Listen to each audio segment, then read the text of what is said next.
Hello दोस्तों, आज हम कुछ अमेजिंग स्टोरी सुनेंगे, तो चलिए ज़्यादा टाइम वेस्ट ना करते हुए शुरू करते हैं। तो बात है सितंबर महीने की। काली अंधेरी रात थी। धीरे धीरे से हवा की ठंडी लहरें आ रही थी। आकाश में बिजली चमक रही थी।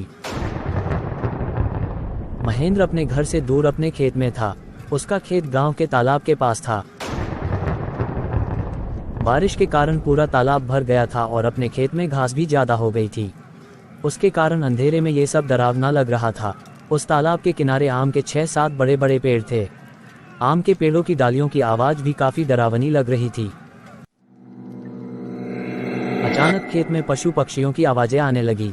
महेंद्र को पता ही नहीं लग रहा था कि आखिर ये पशु पक्षी ऐसा क्यों कर रहे हैं। उन्हें लगा कि शायद ठंडी के कारण यह ऐसा कर रहे होंगे, इसीलिए महेंद्र ने अपनी चिमनी जला ली। उस चिमनी के उजाले में महेंद्र की नज़र उसके सामने पड़ी। उसने देखा कि एक स्त्री उसके पास खड़ी है। ये देख महेंद्र का शरीर कांपने लगा। उसी वक्त आकाश में बिजली का तेज झटका हुआ।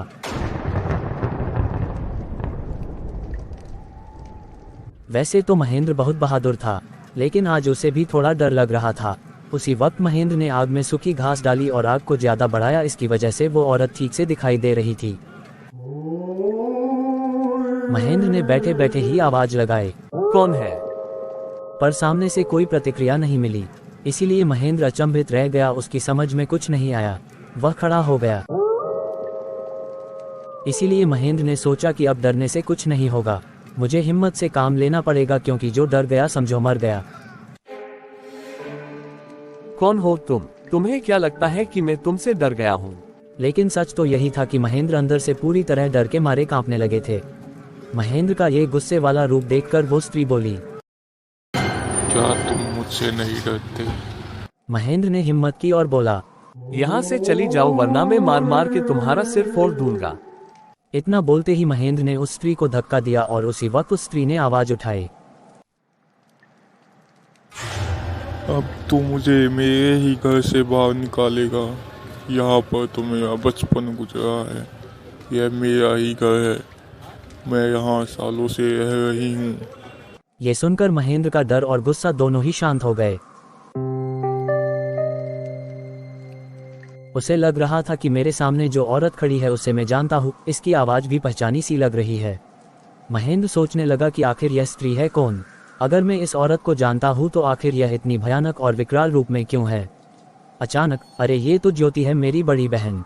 बचपन में मैं और ज्योति साथ में ही खेत में चारा काटने का काम करते थे।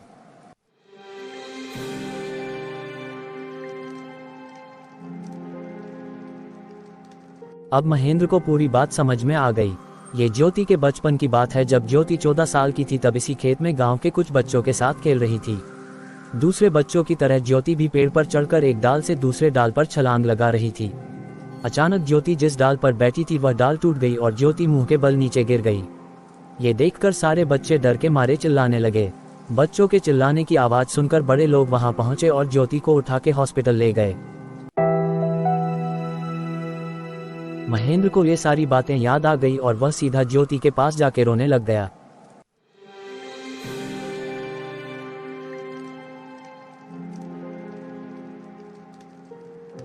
जब ये बात गांव वालों को पता चली तो सारे गांव वाले चौंक उठे थे। वास्तव में वह ज्योति ही थी। गांव के एक बड़े बुजुर्ग ने कहा कि जब ज्योति की मौत हुई थी तब वो एक बच्ची थी, इसीलिए उसे बालक समझ के उसे दफनाया गया था, लेकिन वास्तव में उसका अंतिम संस्कार करने की जरूरत थी। इसीलिए ज्योति की आत्मा आज तक भटक रही है। महेंद्र ने तुरंत ही ज्योति को जहां दफनाया था वहां से उसे निकाला। किसी की भी हिम्मत नहीं हो रही थी कि कोई उसके पास भी जा सके। उसी वक्त ज्योति की आत्मा ने गांव वालों के सामने आके कहा कि हाँ, आपकी बात सही है। मैं मर चुकी हूँ। आप लोगों को मुझसे डरने की ज़रूरत नहीं है। मैं अभी भी इसी गाँव की बेटी हूँ, लेकिन मैं आज तक भटक रही हूँ। मुझे मुक्ति दीजिए। बाद में महेंद्र ने ज्योति के शव का अग्नि संस्कार किया और उसकी आत्मा को शांति दिलाई। तो ये थी आज की अमेजिंग कहानी। उम्मीद है आपको मजा आया होगा। अगर कहानी आपको अच्छी लगी है तो वीडियो को लाइक करें और चैनल को सब्सक्राइब करें। मिलते हैं कल एक नई रोमांचित कहानी के साथ। Thank you.